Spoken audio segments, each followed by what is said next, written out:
Hello, everyone, and welcome to the Dynamic Development OCRB Unit Summary. Now, in this PowerPoint video, we are going to look at specifically section 6.1 on the specification. Now, for dynamic development, the specification splits it in two sections. This section is going to look at why some countries are richer than others. We'll be looking at development in detail, looking at measures of development, as well as human and physical factors influencing uneven development, and then some potential ways for countries to get out of poverty. The second section is looked at in a different video, and that's going to look at the case study of Ethiopia, which is an LIDC. So let's get started. So first of all, we want to look at what is development. Now, we see it as an improvement in living standards through better use of resources. Now, we look through this through those three lenses which we use in geography of social, economic, and environmental. So first of all, our economic. So this is a progress in economic growth through levels of industrialization and use of technology. Our social element, this is an improvement in people's standard of living. So for example, clean water and electricity. And then finally, environmental. So this is advances in the management and protection of the environment itself. Now, different countries are defined in terms of their level of development, and there's three different ways that we define them. First of all, we have advanced countries, or ACs, as we refer to them. These are countries that are wealthy with a high GNI per capita and standards of living. Now, we're going to come to what GNI is in a bit. So these countries can spend money on services, particularly. We then have emerging and developing countries, also known as EDCs. These countries are getting richer as their economy is progressing from the primary industry to the secondary industry. So primary industry being our sort of extraction of raw materials, things like farming and mining. And our secondary industry is our manufacturing. So greater exports lead to better wages. And then last of all, we have low-income developing countries, or LIDCs. These are the poorest countries in the world, where GNI per capita is low and most citizens have a low standard of living. Now, we're going to look at how this development is sort of distributed. We have a map here that shows us our distribution of each of these classifications. So we can see our advanced countries in purple, our emerging developing countries, our EDCs in yellow, and then in the green, we have our LIDCs. Now, development is globally uneven, with most ACs located in Europe, North America, and Oceania that we can see on the map there. Most EDCs are in Asia and South America, whilst most LIDCs are in Africa, which we can see. However, it's important to remember development can also vary within countries too. We're going to look at ways we can measure development. The first one we have is infant mortality. This is the number of children who die before reaching the age of 1. And that's an average per 1,000 babies born. The second one is literacy rate. This is the percentage of population over the age of 15 who can read and write. Thirdly, we have life expectancy. This is the average lifespan of someone born in that country. Then we have employment types. This is our economic now. We have the proportion of the population working in primary, secondary, tertiary, and quaternary industries. So I've briefly detailed what primary and secondary industries are. Our tertiary industry is the service sector, and our quaternary industry is sort of professionalized jobs. It could be research and development. It could be sort of scientific exploration. We then have gross national income, as well as gross domestic product, and then last of all, our human development index. Now I'm going to detail these. I'm going to talk about these in a bit more detail over the next few slides. So first of all, what is GNI and GDP? So GNI is gross national income. This is an average of the total income within a nation per person per year in US dollars. Then we have gross domestic products, which is slightly different. This is the total value of goods and services produced in a country per person per year in US dollars. Very important that our US dollars is sort of the currency that is used. We then have a piece of language that we use after GNI and GDP, which is per capita. This is Latin for per head, and it's usually referring to the average per person. So HDI is the Human Development Index, and it's a summary of human development around the world and implies whether a country is developed, still developing, or underdeveloped based on factors such as life expectancy, literacy, and gross national income per capita. And it's a value between 0 and 1, 1 being the most developed and 0 being the least. So in 2021, the top 3 highest HDI levels were from Switzerland, Norway, and Iceland. The next part of this, we're going to look at physical factors affecting development. And we can see here from our spider diagram that we have 4 different sections, and I want us to look at these 4 ones in particular. So first of all, we have natural resources.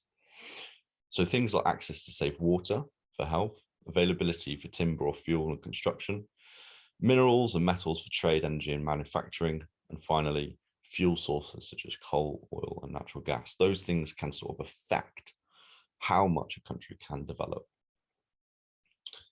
Secondly, we have natural hazards. So that could be risk of earthquake, volcanic eruptions, or storms. It could be how frequent those hazards are happening and what damage they're causing. But it could also be about the benefits, such as volcanic ash and minerals, or even floodwaters bringing rich soil. Thirdly, we have climate. This is really important in terms of agriculture. There we have sort of reliability of rainfall. We also have extreme climates such as hot and cold deserts. That will sort of limit industry and affect health. And then thirdly, we have the sort of touristic aspect of that climate. And then lastly, for physical factors affecting development, we have the location and terrain. So it could be for landlocked countries that don't have a border a sea or an ocean. They are limited in trade, where they can trade with other countries around. We also have the sort of terrain. So if it's steep, if it's mountainous, if it's rocky, difficult to build on, it could be difficult to farm on, or on the other side, it could be very good to farm on. And then we have, again, our sort of touristic aspect there, if it's attractive, the sort of aesthetic scenery. Next of all, we have our human factors. And we can see similarly here how this is sort of split up. So we look at our top row, that politics, culture, technology, healthcare, and history. Now, each of these sort of branch off here. So for politics, we have global links. That could be memberships of international groups. We could have democracy and the right to vote. Trade is very, very important. That could be in things such as investment. It could be fair trade or unfair trade. It could be a level of debt countries owe. It could also be the amount of TNC, so transnational corporations that work within those countries. We also have, lastly, therefore, politics, war, and corruption, sort of limiting that development. Then we have culture. So it could be traditional societies may reject materials. Technology, for example, railway, electricity, internet, those sort of infrastructural needs that a society needs to develop. We have healthcare, the amount of disease, but also how able a country is to combat those diseases with things like vaccines. And then we have history as well. And that could be specifically the level of colonialization, but also when that country industrialized. Now, there are many consequences of uneven development, but we're going to look at them in 3 ways. So the levels of development are different in different countries. Now, this uneven development has consequences, and we're going to look at through wealth, health, and education. So wealth, people in more developed countries have higher incomes than less developed countries, so they will be able to spend more money. Health, so better healthcare means that people in more developed countries live longer than those in less developed countries. And lastly, education. More developed countries have better standards of education available than those in less developed countries. Now we're going to look at sort of how countries can get out of poverty. But we're going to look at, first of all, our barriers to ending poverty. Our first barrier, we have debt. So many LIDCs have borrowed huge amounts of money. Borrowing comes at a cost. Interest rates are high and can't repay them. So nations are trapped in this spiral of decline of paying essentially the interest of a debt and never actually clearing that debt. Next, we have trade. So this is a key exporting more than importing. Nation needs an income. Balance of trade needs to be positive. So that's that exports over imports. Exports are the products that are sold outside of a country. So from one country to another country. And then imports are countries that are trade that is coming in to the country. Now that trade can be unfair. So ACs and TNCs might take most of that profit, leaving LIDCs poorer. Next, we have health. So countries need to be healthy. LIDCs suffer with more disease, inadequate food, and lack of water are problems. And that adds to that cycle of decline. And then last of all, we have political unrest. So many countries in poverty have undemocratic governments, such as dictatorships, where one person rules. This can lead to chaos. Corruption also is an issue. And there is not really that focus on education and healthcare. So how can countries break away from poverty? So countries can try various ways to reduce poverty and increase development. These often involve different types of aid that can either be short-term or long-term strategies. And we're going to look at sort of 6 different elements in this way. So first of all, we have top-down aid. So these are large-scale, government-led and expensive schemes involving money borrowed from wealthier countries. And there is very little community involvement. Secondly, we have bottom-up strategies.